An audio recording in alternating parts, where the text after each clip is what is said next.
The auditorium lights felt too bright, like they were exposing something I had spent years trying to hide.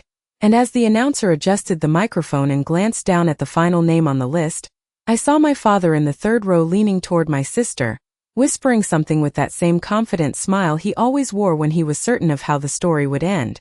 My name is Emily Carter, I'm 22 years old, and 2 weeks ago, I stood backstage in a Navy graduation gown that didn't quite fit right because I couldn't afford the tailored version, waiting for a moment that my family didn't even know belonged to me. They were there for my sister, Olivia. Of course they always were, sitting front and center like they had invested in her future the way people invest in something they believe will pay off. And me, I was just background. That's how it had always been. Invisible enough to ignore but close enough to compare. But what they didn't know, what no one in that room knew, was that in less than 60 seconds, everything they believed about me was about to collapse in front of 3,000 people. It didn't start on that stage though, it started 4 years earlier in our living room, the night my father turned my future into a financial decision. I remember the exact position he sat in, legs crossed, fingers steepled like he was closing a deal, not talking to his daughter. "We're going to fully support Olivia's education," he said, his voice calm, certain, final. My mother nodded beside him without looking at me. Olivia smiled, not cruelly, just comfortably, like this outcome had always been obvious. Then he turned to me, and I swear I can still hear the pause before he spoke, like he was calculating how much honesty I could handle. "Emily," he said, "you're smart, but you're not worth investing in." Not angry, not emotional, just factual. Like he was explaining why you wouldn't put money into a failing stock. I didn't argue. I didn't cry. I just sat there, hands folded in my lap, feeling something inside me shift in a way I didn't fully understand at the time. Because that was the thing about my family, they didn't scream, they didn't fight. They decided. And once they decided who you were, that was it. Olivia got everything. A $65,000 a year private university, a brand new laptop, a car with a red bow on it the morning she left for campus. I got a used computer with a cracked hinge and a quiet expectation that I would figure it out. And I did. Or at least I started trying. But what they never saw, what they never bothered to ask, was how far I was willing to go to prove that I was more than a bad investment. Nights turned into early mornings, shifts turned into exhaustion, and every time I thought about quitting, I heard his voice again, steady and certain, like a label stamped across my identity. Not worth it. Not worth it. Not worth it. I didn't realize then how much those words would shape everything that came after, or how they would follow me all the way to that stage, to that moment where the entire room would go quiet and my father would finally, for the first time in his life, actually look at me. But what he didn't know was that I had been building something he never accounted for. The first night after that conversation, I sat on the edge of my bed staring at my acceptance letter to Eastbrook State University, running the numbers over and over again like they might change if I looked at them long enough. $25,000 a year, 4 years, $100,000 total, and in the margin of my notebook I wrote what my father had already decided for me, zero. I had $2,300 in savings from summer jobs and birthday money I never spent, which meant I was already nearly $100,000 behind before I even stepped on campus. Most people would have panicked or maybe asked for help, but I knew better than that. Asking would not change anything. Asking would only remind them that I was the wrong investment. So instead I opened my laptop, the old one with the loose hinge that would not stay open unless I balanced it just right, and I started searching. Scholarships, grants, work-study programs, anything that could close the gap between who they thought I was and who I needed to become. The problem was none of it was simple. Every application required essays, recommendations, proof of need, proof of merit, proof that I was worth something to someone, even if that someone was not my own family. I spent hours each night filling out forms, writing about my goals, my struggles, my determination, trying to package my life into something impressive enough for strangers to believe in. During the day, I worked at a local grocery store stocking shelves, then picked up weekend shifts at a coffee shop where I learned how to memorize orders and smile, even when I was running on 4 hours of sleep. It was not glamorous. It was not inspiring. It was survival. Meanwhile, Olivia's life moved in a completely different direction. I remember the morning she left for her university, a brand new car sitting in the driveway with a red bow on the hood, my mother taking pictures like it was a magazine shoot, my father standing there with his arm around her shoulders, pride written all over his face. They talked about her future like it was already guaranteed: internships, networking events, study abroad programs in Europe. I stood off to the side holding my phone, pretending to be busy so no one would notice that no one had asked me a single question about my plans. Not where I was going. Not how I was going to pay for it. Not if I needed anything. That was the pattern. Olivia was the investment. I was the variable they chose to ignore. But something shifted the day I received my first rejection email. It was for a merit scholarship I had spent 2 weeks preparing for, and when I read the words, "We regret to inform you," I felt that same familiar voice in my head repeating what my father had said: "Not worth it." For a moment I believed it. I closed my laptop, leaned back in my chair and stared at the ceiling, wondering if this was where the story ended. Not with failure, but with quiet acceptance. But then I thought about something I had not considered before: not what they thought I was, but what would happen if I proved them wrong without ever asking them to see it. That night I opened my laptop again. I rewrote every essay. I applied to twice as many programs. I reached out to professors I had never met and asked questions I did not fully understand. I stopped thinking about approval and started thinking about leverage. If I could not change their minds, I would change the outcome. And slowly, piece by piece, something started to happen. Not all at once, not in some dramatic breakthrough, but in small, almost invisible ways. A partial scholarship. A work-study offer. A professor who replied to my email with more than a generic response. It was not enough yet, not even close, but it was movement. And for the first time, I realized something that would carry me through everything that came next. They were not watching. They were not checking. They had already decided who I was. Which meant I was free to become someone they never expected. By the time I arrived at Eastbrook State, the numbers still did not add up, not completely, but I had managed to piece together enough to get through the first semester. And that was all I allowed myself to focus on, not the full 4 years, not the overwhelming total, just the next 90 days. I moved into a shared dorm room with a suitcase that barely zipped and a box of essentials that included my laptop, a few notebooks, and a part-time job schedule already printed out and taped inside my planner. Most students spent their first week exploring campus, going to events, meeting new people, but I spent mine mapping out the fastest routes between my classes, the library, and the campus dining hall where I worked evening shifts. Every hour had to mean something. Every gap in my schedule had to be used. Because falling behind was not an option I could afford. I remember my first lecture hall, over 200 students, rows of polished desks, the kind of room that made you feel small before the professor even started speaking. I chose a seat in the second row, not because I was confident, but because I knew I could not risk disappearing into the back. If I was going to survive this, I had to be seen by the right people, even if my own family had already decided not to look. The workload hit harder than I expected. Reading assignments that stretched past midnight, problem sets that took hours to complete, group projects where I felt like I had to prove myself twice as much just to be taken seriously. And then there were the jobs. Morning shifts at the campus cafe before my first class, evening hours at the dining hall, weekends picking up extra hours whenever someone called out. There were days when I checked my step counter and realized I had walked more than 10 miles just moving between responsibilities, and still went to bed feeling like I had not done enough. Meanwhile, Olivia's updates came through social media like a highlight reel I could not turn off.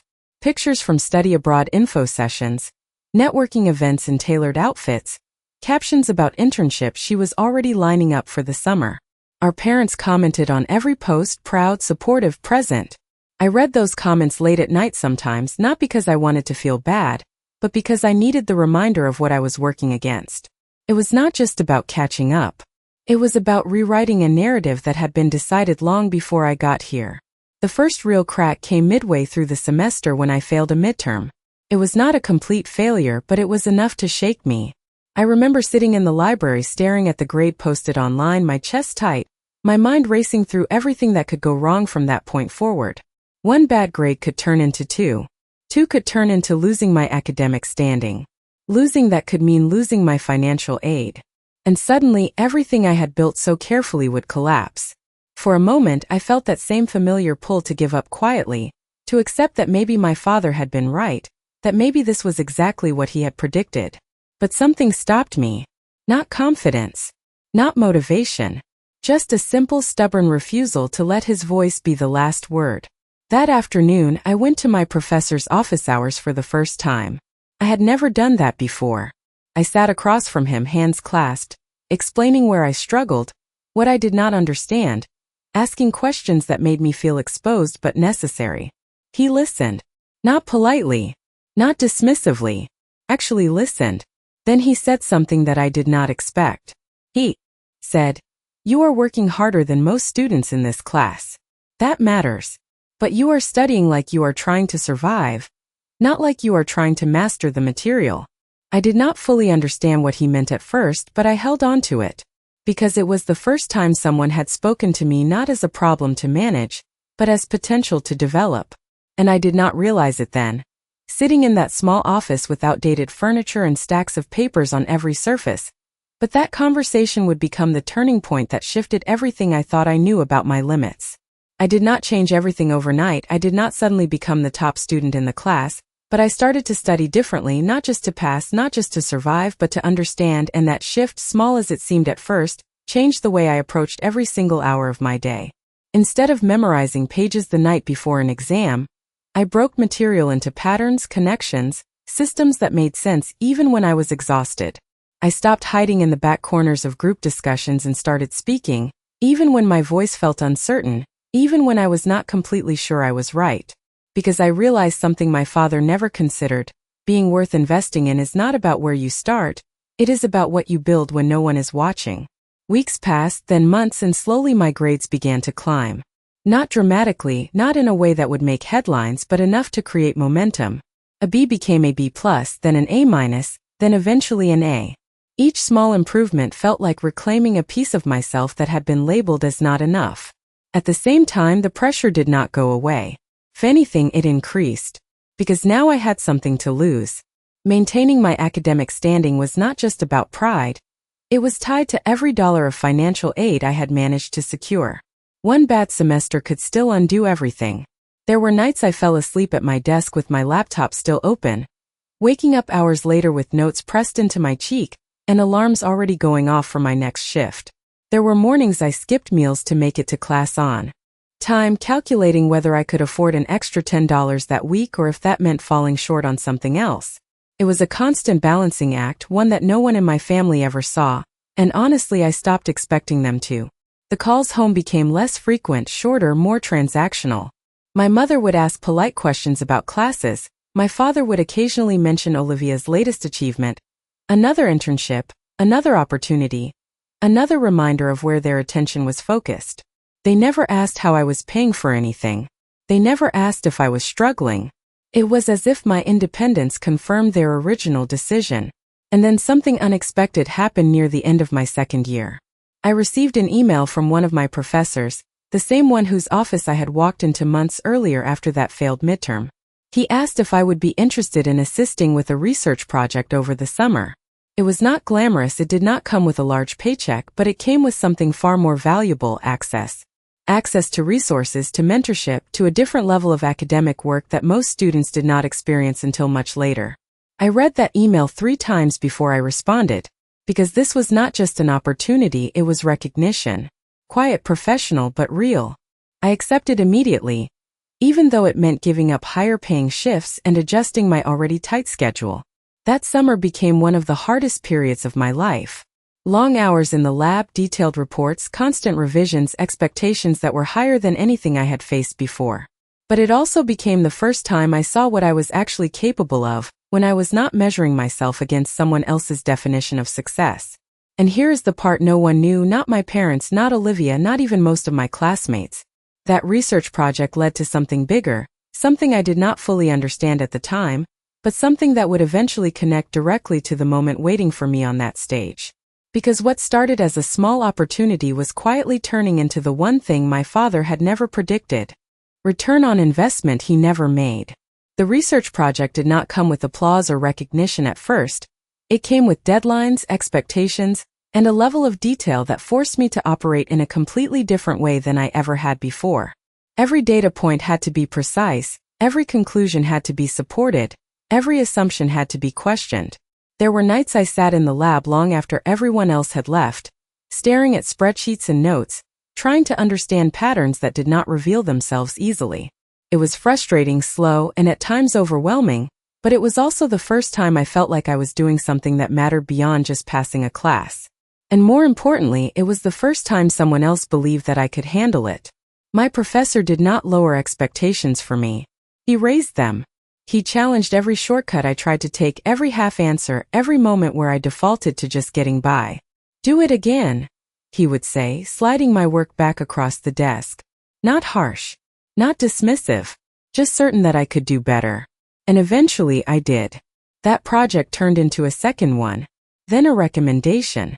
Then an opportunity to present our findings at a small academic conference that I almost did not attend because I could not afford the travel costs. But the department covered it. Another quiet investment. One I did not have to beg for. Standing in that conference room, presenting research I had helped build, answering questions from people who did not know my background, who did not know the version of me my family had decided was not worth it, I felt something shift again. Not validation. Not yet. But capability. Real measurable capability. And the thing is, I did not tell my family about any of it. Not the project. Not the conference. Not the recommendation letters that started to come in. Because I realized something that changed the way I moved through the rest of my college experience. If they were not there at the beginning, they did not get to define the middle. And I was not going to hand them pieces of my progress just so they could retroactively decide I was worth noticing. Meanwhile, Olivia's path continued exactly as expected. Internship at a consulting firm. Study abroad in London. Networking events with people whose names carried weight. Our parents visited her campus twice that year, posting photos, celebrating milestones that looked impressive from the outside. They never visited mine. Not once. And honestly, I stopped checking if they would. By the start of my third year, my schedule had evolved into something even more intense. Advanced classes during the day, research responsibilities layered on top, and still working enough hours to keep everything afloat. But there was a difference now. I was not just surviving. I was building. My GPA had climbed into a range that made me competitive for larger academic awards. My professors knew my name. Not as the quiet student in the second row, but as someone who contributed, who delivered, who followed through. And then came the email that changed everything again. It arrived on a Tuesday morning at 6:12 a.m., while I was sitting in the campus cafe before my shift started, reviewing notes for an upcoming exam. The subject line was simple. University Academic Honors Committee. I almost ignored it, assuming it was a generic announcement. But when I opened it, I had to read the first paragraph twice to make sure I understood what it was saying. I had been selected as a finalist for a full academic recognition program, one that came with not only a significant financial award, but something far more important: visibility. Recognition at the highest level of the university. I sat there staring at the screen, my coffee going cold in my hands, trying to process what this meant. Because this was not just another scholarship. This was something that would put my name in front of the entire graduating class. Something that would be announced publicly, on a stage where people like my father believe value was measured and confirmed. And in that moment I realized something I had not allowed myself to consider before. If this continued the way it was heading, if I kept pushing, if I did not let up even for a second, there was a very real possibility that the next time my family saw me, it would not be as the daughter they chose to ignore. It would be in a room where they could not look away. But what I did not realize then was just how perfectly that moment would align with everything they thought they knew about me.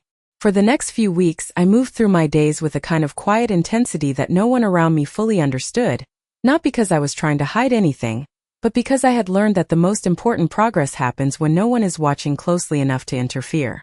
The email from the Academic Honors Committee stayed open in my inbox, unread by anyone but me, a constant reminder that something bigger was forming beneath the surface. I did not celebrate. I did not tell my coworkers at the cafe or my classmates in the library. I treated it the same way I had treated everything else up to that point, as something to earn, not something to announce. The process itself was not simple. Being named a finalist meant interviews, additional evaluations, and a review of every part of my academic record. It meant sitting across from faculty members who had never met me before and answering questions that went beyond grades, questions about discipline, about long-term goals, about how I handled failure. And that part mattered more than anything. Because failure was the one thing I had more experience with than most of the other candidates. I remember one of the panel members asking me directly, "Tell us about a moment when you were told you were not enough, and what you did after that." The room went quiet in a way that made the question feel heavier than it sounded. I could have given them a polished answer, something safe, something rehearsed. But instead I told the truth. Not all of it, not every detail, but enough. I told them about being underestimated, about being overlooked, about building something without support. I did not mention my father by name, but his words were there in everything I said. And for the first time, those words did not feel like something that defined me. They felt like something I had already outgrown. After the interviews, the waiting started. Days turned into weeks, and life continued exactly as it had before. Classes, work, research, deadlines. Nothing paused just because something important was pending. That was one of the hardest parts, continuing to operate at the same level without knowing if it would lead to anything more. Meanwhile, updates from home continued in the same predictable pattern. Olivia had secured a post-graduation job offer. Our parents were planning a celebration dinner. There were messages in the family group chat about reservations, guest lists, details that did not include me beyond a simple expectation that I would show up. No one asked about my plans. No one asked what came next for me. It was as if my future was still considered optional, something that would sort itself out quietly in the background. And maybe at one point that would have been enough to discourage me. But now it just reinforced something I had already accepted. They were not part of this process. They were not part of what I was building. And then on a Thursday afternoon, while I was walking across campus between classes, my phone buzzed with a notification that made me stop mid-step. Another email from the Academic Honors Committee. I stood there on the sidewalk, students moving around me, voices blending into a background hum, and opened it with hands that were steadier than I expected. The message was short, direct. I had been selected. Not just as a recipient but as the top candidate. Valedictorian. I read that word once, then again, letting it settle in a way that felt almost unreal. Because this was not just recognition. This was a moment. A public, undeniable moment that would place me at the center of a stage where everything would be visible. My work. My progress. My name. And the first thought that crossed my mind was not about the speech or the award or even the financial relief that came with it. It was about my father. About the way he had looked at me that night in the living room, so certain, so confident in his assessment. Not worth investing in. And now, without him ever realizing it, I had become the single most recognized student in my entire graduating class. I did not call him. I did not send a message. I did not share the news with anyone at home. Instead, I closed my phone, took a breath, and kept walking to my next class like nothing had changed. Because in a way, nothing had. The work was not done. The moment had not happened yet. And when it did, it would not be something I explained. It would be something they witnessed. After that email, nothing about my routine changed on the outside. But internally everything felt sharper, more defined, like every step I took now carried a weight I had been preparing for without even realizing it. I still woke up before sunrise for my shifts, still walked the same routes across campus, still sat in the same second-row seats in lecture halls, but there was a quiet awareness in the back of my mind that the finish line was no longer theoretical. It was scheduled. It was public. And it was coming whether I felt ready or not. The university began sending out graduation information a few weeks later, emails about ceremony times, seating arrangements, guest tickets, and special instructions for those involved in the program. My name appeared in places I had never seen it before: official documents, rehearsal schedules, the printed outline of the ceremony where one line stood out more than anything else: commencement speaker. I stared at that line longer than I expected to, not because I doubted it, but because I understood exactly what it meant. This was not just about standing on a stage. This was about being heard. And the one group of people who had never really listened to me would be sitting in the audience. Invitations became the next decision. The university allowed a limited number of guest tickets, and I knew immediately who I was supposed to invite. My parents. Olivia. It was expected. It was assumed. And for a moment I considered not sending them anything at all, letting the distance that had grown over the years remain exactly where it was. But then I thought about something else: not revenge, not even closure, but clarity. If they were going to see me, they were going to see all of it. Not a version filtered through updates or assumptions, but the full picture they had chosen not to look at. so I sent the invitations. Simple. Direct. No explanation. My mother responded first, a short message confirming they would be there. My father did not respond at all. Olivia sent a quick text asking what time the ceremony started, followed by a message about her own graduation celebration plans later that week. It was exactly what I expected. They were coming, but not for me. They never had. The days leading up to graduation filled quickly with final exams, project submissions, and mandatory rehearsals. Standing on the stage during practice felt different than I thought it would. Not overwhelming. Not intimidating. Just real. I walked to the podium, adjusted the microphone, looked out at rows of empty seats that would soon be filled, and tried to imagine what it would feel like when those seats were no longer empty. When my father would be sitting somewhere out there, unaware of what was about to happen. The speech itself took longer to write than anything I had worked on in the past 4 years. Not because I did not know what to say, but because I knew exactly how much I could say without saying everything. I was not there to call anyone out. I was not there to prove a point directly. But every word mattered. Every sentence had to carry the weight of everything that had brought me to that stage without turning into something it was never meant to be.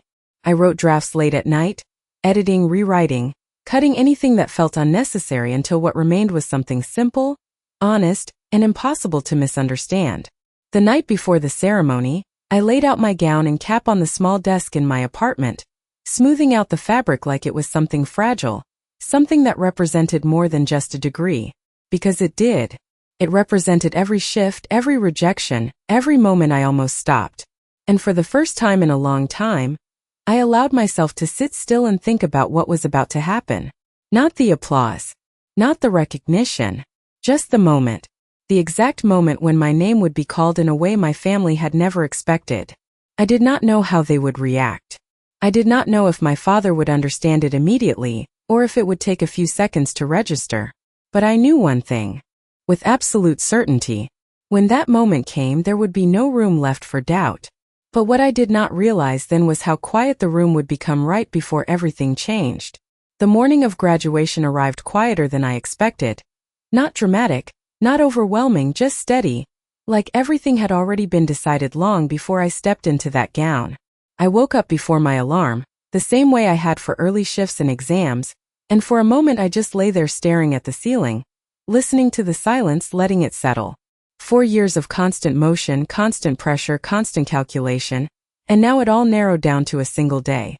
I got ready slowly, more carefully than usual, adjusting my gown, making sure everything was in place, not because I needed it to be perfect, but because I understood what this day represented. Not just an ending, but a reveal. When I arrived on campus, it was already alive with movement. Families gathering, cameras out, voices overlapping in excitement and anticipation. I moved through it all quietly, blending into a crowd that had no idea who I was beyond another graduate in a navy cap and gown. And that was the last moment I would be invisible. Backstage, the atmosphere was controlled, organized, a contrast to the energy outside. Names were checked, positions assigned, final instructions given. I stood in line with the other graduates, listening to the distant sound of the crowd settling into their seats, the low hum of thousands of conversations merging into something almost indistinguishable. And then for a brief moment I let myself look. Through the gap in the curtain, across rows and rows of chairs, scanning faces until I found them. Third row.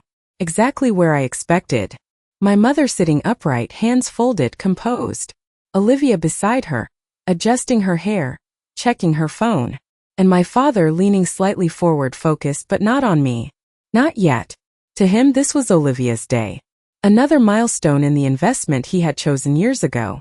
I watched them for a few seconds longer than I should have, not with anger, not even with disappointment, but with a kind of clarity I had never felt before. Because for the first time I was not waiting for them to see me.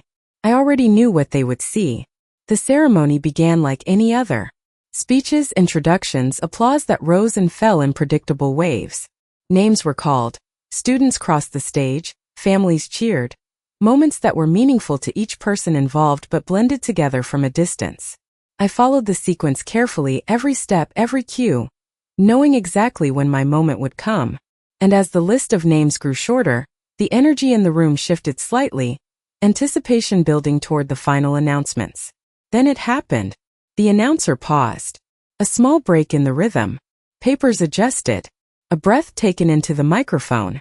And now, he said, his voice carrying across the entire auditorium, we would like to recognize this year's valedictorian.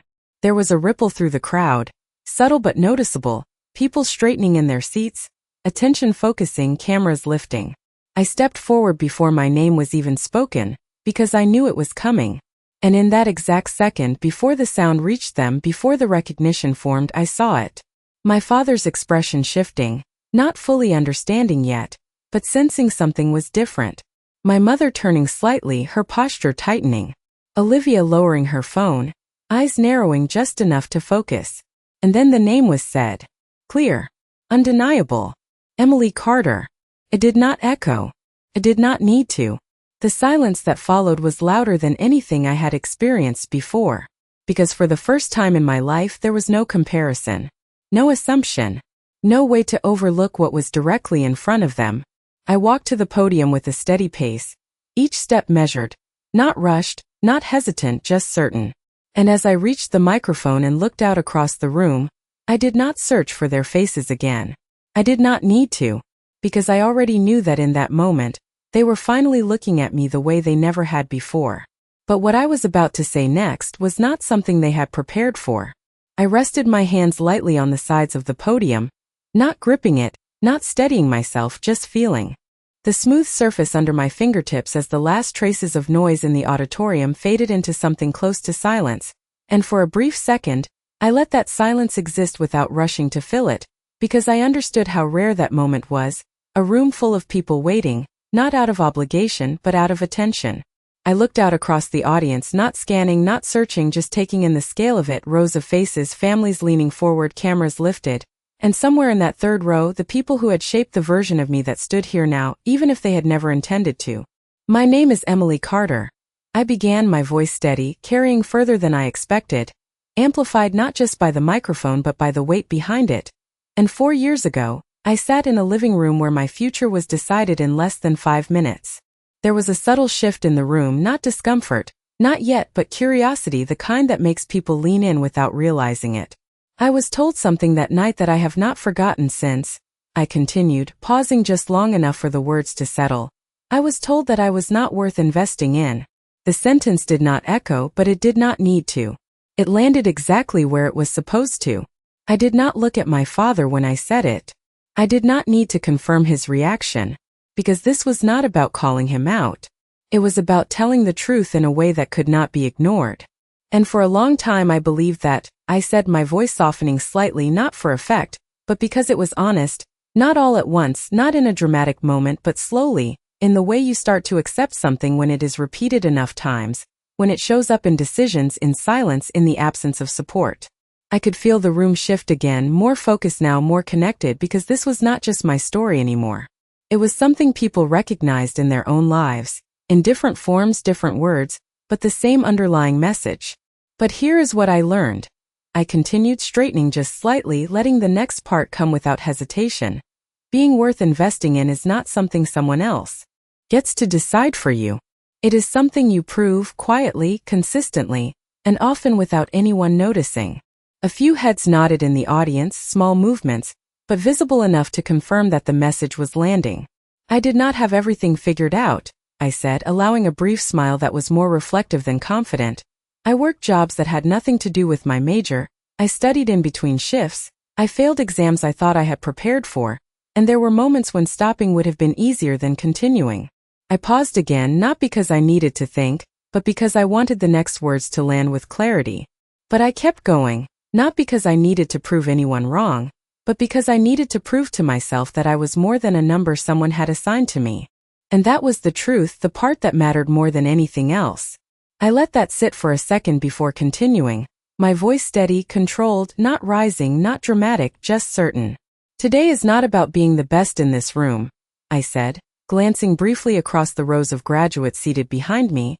It is about recognizing that value is not always visible at the beginning, and that potential does not always look like something worth investing in right away. I could feel the shift now, not just attention but understanding, the kind that changes the way people see what is in front of them. And somewhere in that third row, I knew that understanding was hitting differently. But what I had not said yet, what I had not revealed yet, was the one detail that would make this moment impossible to reinterpret once it was over.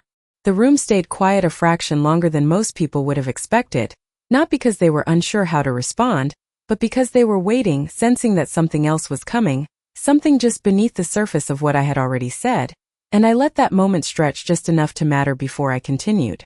"There is one more thing I want to share," I said, my voice steady, not louder, not softer, just clear, "because I think it is important to understand what investment really means."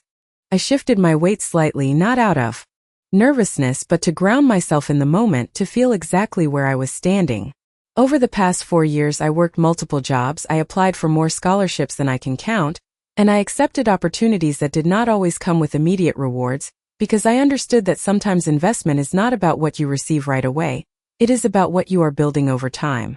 A few people in the audience nodded again, but I could feel the attention sharpening, focusing, because this was moving somewhere specific.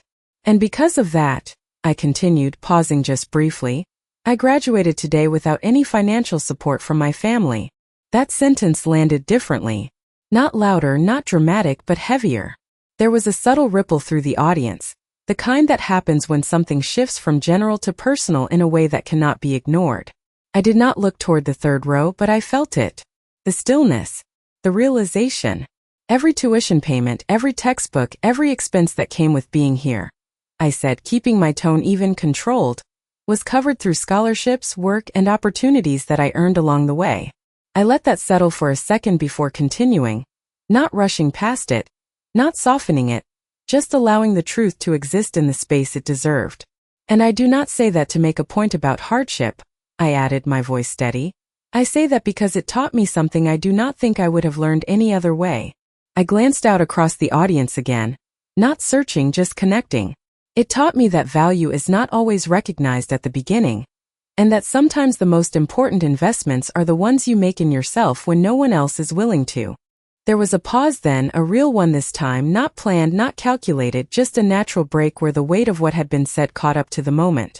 I could feel it in the room, the way people were processing, the way attention had shifted from ceremony to something more personal, more reflective. "To the families here today," I continued, my tone unchanged, "I hope you understand that the way you see your children shapes more than just their confidence. It shapes the choices they believe are available to them. It shapes how long they are willing to keep going when things become difficult." I did not raise my voice. I did not emphasize any single word. I did not need to. "And to the students sitting behind me," I added, glancing briefly toward the rows of graduates, "if you have ever been told that you are not enough, or that you are not worth the investment, I want you to remember something." I paused again, letting the next sentence come without hesitation. "The person who decides your value is you." The words were simple, but they carried everything that had come before them. I could feel the shift now, not just attention but respect, the kind that builds quietly and becomes undeniable once it is there. And somewhere in that third row, I knew that the narrative my father had created years ago no longer fit the reality in front of him. But what I did next, what I chose to say next, was the part that would make this moment impossible to reinterpret once it was over. The words settled into the room in a way that felt heavier than anything I had said before, not because they were louder, but because they were undeniable, and for a brief second I allowed myself to breathe, to feel the moment without rushing past it, before I continued. "There is one last thing I want to say," I added, my voice steady, grounded, not shifting in tone, but carrying something more final now. Something that marked the difference between reflection and resolution. I adjusted the papers in front of me, even though I no longer needed to read from them, more out of instinct than necessity, and then I looked up again, not scanning, not searching, just present. "For a long time I thought this moment would be about proving something," I said, letting the sentence unfold slowly. "Proving that I was capable, proving that I deserved to be here, proving that I was more than what someone else decided I was." I paused, not for effect, but because the truth of it deserved space. But standing here now, I realized that it is not about proving anything to anyone else. The shift in that statement was subtle, but it changed everything. "Because the people who believe in you do not need proof," I continued, "and the people who do not believe in you will always find a reason to doubt." There was a quiet recognition in the audience, a kind of understanding that did not need applause to confirm it. So instead, I said, my voice still even, still controlled, this moment is about something else entirely. I let that sit for a fraction of a second before finishing the thought. It is about choosing to keep going when it would be easier to stop. I could feel the attention in the room hold steady, not fading, not shifting, just focused. It is about building something for yourself when no one else is willing to build it with you. I added, the words coming without hesitation now. And it is about understanding that your value does not decrease just because someone else fails to see it. I did not raise my voice. I did not need to. The clarity of the message carried it further than volume ever could. And if there is anything I hope people take from today, I said, allowing the final part to come naturally, it is that investment is not always about money or opportunity or even support. Sometimes it is simply about belief. I paused again, longer this time, not because I had run out of words, but because I had reached the point where saying more would not make the message stronger. Belief in yourself, I finished, the last words landing with a quiet certainty, especially when it is the only thing you have. For a brief moment there was nothing. No movement, no sound, just a stillness that felt almost deliberate, like the entire room was processing at the same time. And then the applause began. Not immediate, not explosive, but steady, growing, building in a way that felt earned rather than expected. I stepped back slightly from the microphone, not rushing off the stage, not lingering either, just allowing the moment to exist without trying to control it. And as the sound filled the room, I finally let my eyes shift, just once, toward the third row. I did not need to study their reactions in detail. I did not need to analyze expressions or interpret silence, because the difference was already clear. The certainty my father had carried for years was gone, replaced by something quieter, something less defined. My mother's posture had changed, her composure no longer as effortless as it had been at the start of the ceremony. Olivia sat still, no longer distracted, no longer detached, fully present in a way I had never seen before. And for the first time I realized something that mattered more than any reaction they could give. I was not standing there waiting for their approval. I was standing there because I had already moved beyond needing it. But what I did not expect was what would happen next. When the ceremony ended and the distance between us was no longer measured in rows of seats, but in steps taken toward each other. When the ceremony ended, the energy in the auditorium shifted instantly, the structured order dissolving into movement, voices rising, families standing, chairs scraping against the floor as people turned toward each other with excitement and pride. But I stayed where I was for a moment longer, just at the edge of the stage, watching it all unfold like something slightly separate from me.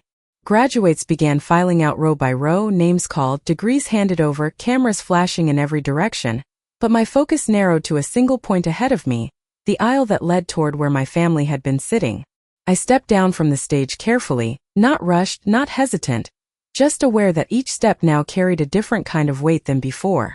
This was no longer about a moment controlled by timing and microphones. This was personal. The distance between us closed faster than I expected, not because I hurried, but because they were already moving toward me. My mother reached me first, her expression composed but not as controlled as it had been earlier, her eyes searching my face like she was trying to reconcile what she had just seen with what she thought she knew. "Emily," she said, my name sounding unfamiliar in her voice, like she was saying it differently now. "That was incredible." She paused after the word, as if it was not quite enough, as if she was still catching up to the moment. Nodded once, a small acknowledgement, not dismissive but not leaning into it either. Because I understood something now that I had not before. Praise after the fact does not carry the same weight as belief at the beginning. My father stood just behind her, closer than usual, but not stepping forward immediately. For a second he said nothing, which in itself felt like a shift. He had always been someone who filled silence with certainty, with decisions, with statements that left no room for interpretation. But now he hesitated. And when he finally spoke, his voice was quieter than I had ever heard it. "I did not know," he said. Not defensive, not dismissive, just a statement, simple and incomplete. I looked at him for a moment, really looked at him, not as the person who had defined my path years ago, but as someone standing in front of something he had not expected. "You did not ask," I replied, my tone even, not sharp, not emotional, just factual. The words landed without force, but they did not need it. He nodded slightly, the kind of small, almost imperceptible movement that suggested he understood more than he was saying. Olivia stepped in then, her expression different from both of them, less composed, more direct, like she was processing everything in real time without the same layers of expectation. "I did not know you were valedictorian," she said, her voice carrying a mix of surprise and something else, something closer to respect than I had ever heard from her before. "There was a lot you did not know," I said, not as a challenge, not as a correction, but simply as the truth. And for the first time that truth did not feel heavy. It felt clear. There was a pause then, not uncomfortable but unfamiliar, like all of us were standing in a space that none of us had practiced for.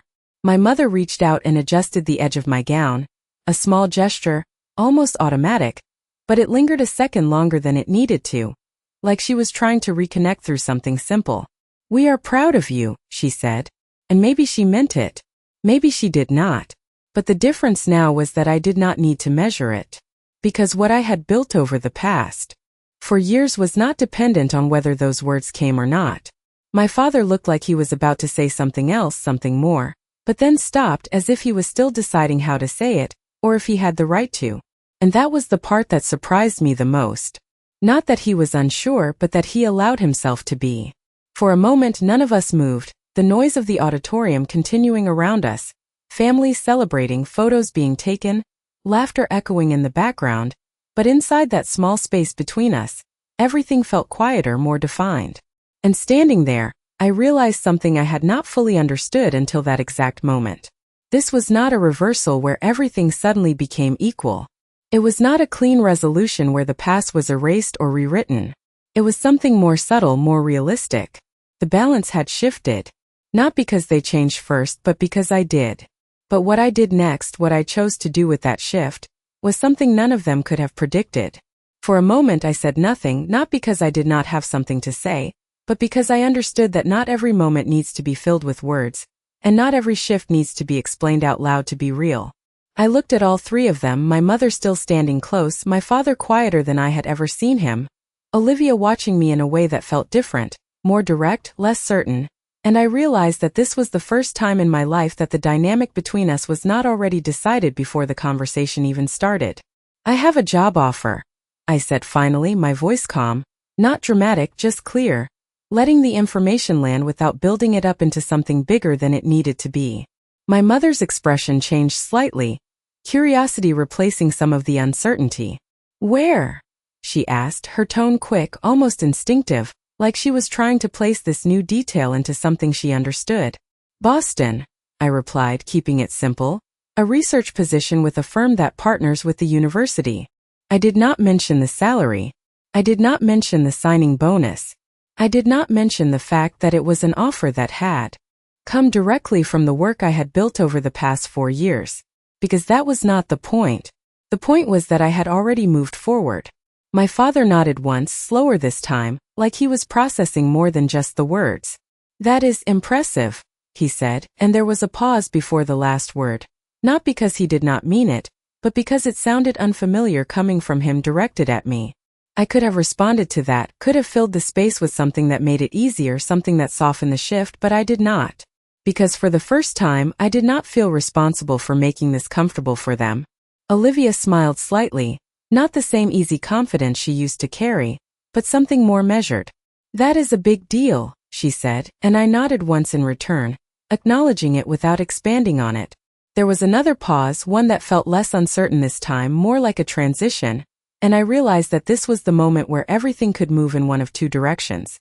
Back into the old patterns, the same assumptions, the same roles, or forward into something that had not existed before. My mother spoke again, softer now.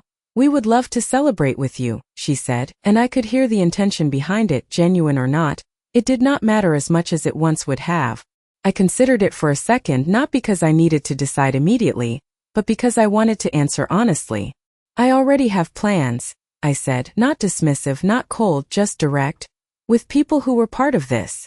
The words were simple, but they carried a boundary that had never been there before. My father did not react the way he would have in the past. No correction. No redirection. Just a quiet nod, like he understood something without needing it explained. And that was when it fully settled in. Not the achievement, not the recognition, but the shift. I was no longer waiting for space in their world. I had built my own. The noise of the auditorium continued around us, people calling names, laughter, cameras flashing, but inside that moment, everything felt clear in a way it never had before. I adjusted my cap slightly more out of habit than necessity and took a small step back, not away from them, but forward into what came next. "I will call you," my mother said, and I nodded once, not committing to anything beyond that acknowledgement. Because I understood now that connection is not built in a single moment, it is built over time if it is built at all. My father looked like he wanted to say something else, something more complete, but he stopped again, and this time I did not wait for it. I had spent years waiting for words that never came. I was not going to start again now. I turned slightly, stepping back into the movement of the crowd, into a space where I was no longer defined by who stood next to me, but by what I had already done. And as I walked away, not quickly, not dramatically, just steadily, I realized something that mattered more than anything that had happened on that stage. They had not changed who I was. They had only underestimated who I would become. And for the first time, that was no longer something I needed to prove. It was something they had already seen.